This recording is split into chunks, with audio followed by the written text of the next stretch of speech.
Ladies and gentlemen, brothers and sisters, comrades and friends, my name is Dr. Ian Phillips, and today we're going to be looking at a clip here of Gavin Newsom, who says that he is a proud Zionist. He deeply reveres Israel.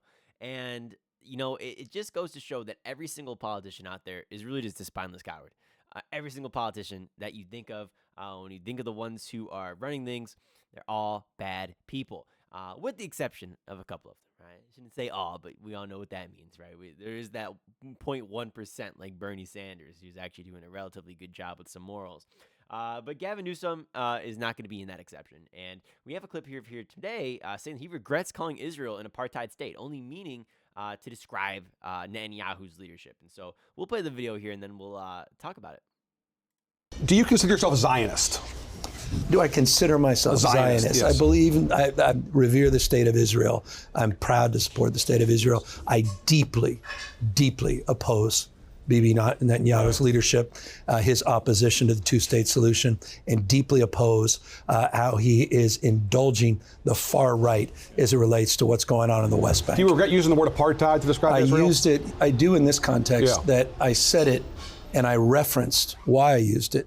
A Tom Friedman article in that same sentence where Tom used it in the context of the direction that Bibi is going. Not the current and the state. concern, correct. Okay. And that is a legitimate concern I have that I share with Tom, that direction, if that vision and that direction of the far right that Bibi is indulging, that if they see the full annexation of the West Bank, then that's not something, that's a word you may hear others use. Do you?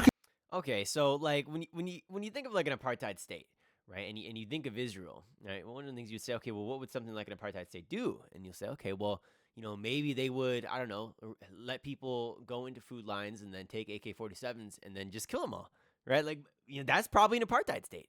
And, when I hear that term and Gavin Newsom says, oh, well, I didn't mean it that way. It's like, what the fuck are you talking about, dude? Like, they are and they aren't. And Israel, I think they fit the bill on that matter. And when you look at everything that Netanyahu's done, and you can say, okay, well, Netanyahu's a bad guy, but it's not just Netanyahu here, right?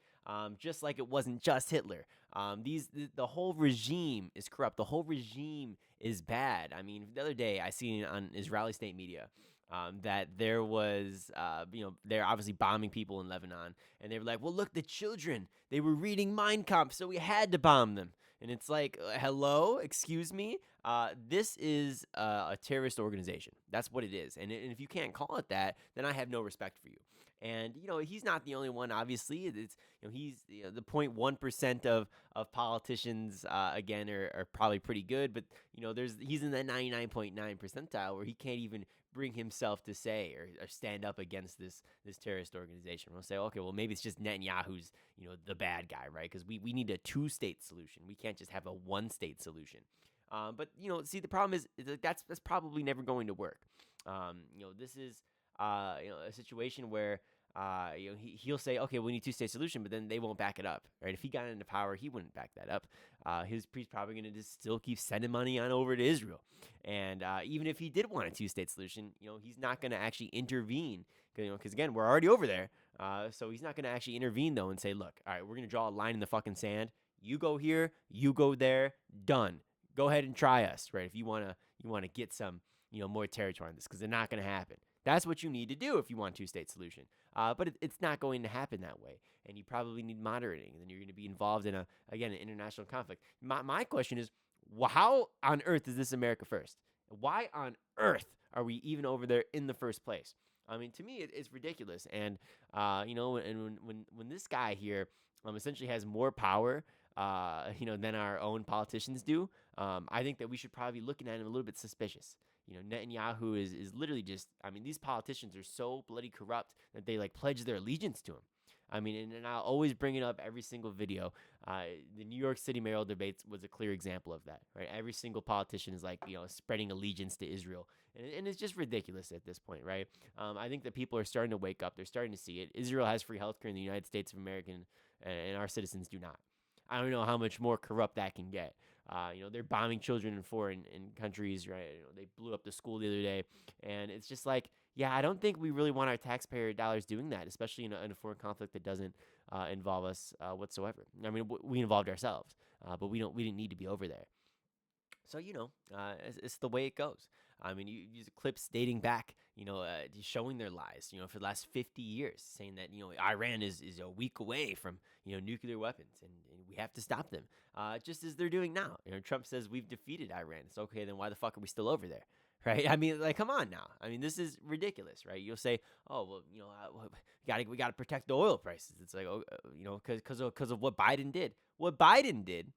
Bro, are you kidding me? You killed their supreme leader. Like, hello? Like, this is unacceptable.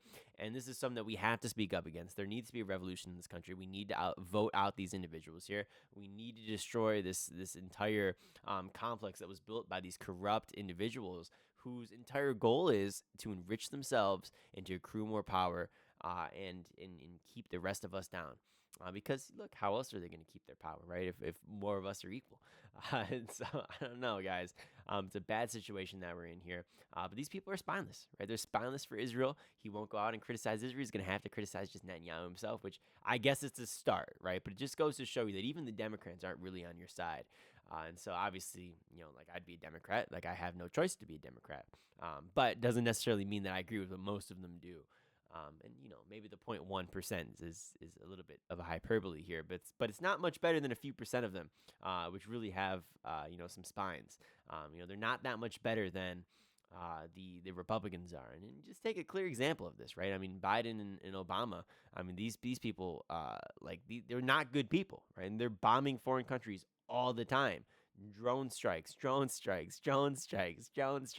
sending troops overseas, sending more troops overseas. It's ridiculous, right? And if you can't see that, you can't be honest with yourself and say, look, well, maybe it's not just one party. It's actually both because the system is extremely corrupt. Then I don't know how to help you. And so, with that said, guys, who knows what our best bet is? Is it going to be a Bernie Sanders type character? Who the hell knows? Is it going to be AOC? Who knows? And, I've been very critical of people like AOC. Right? But maybe they're our best bet because they actually have a conscience, right? And so, looking like AOC, for example, voting on a 5,597 page bill without reading it. Like, hello? I don't know. But anyways, guys, if you did enjoy the video here, please be sure to like, comment, and subscribe. This is a little bit of a rant today. But with that said, guys, I'm Dr. Ian Phillips, and we'll talk to you later. Peace.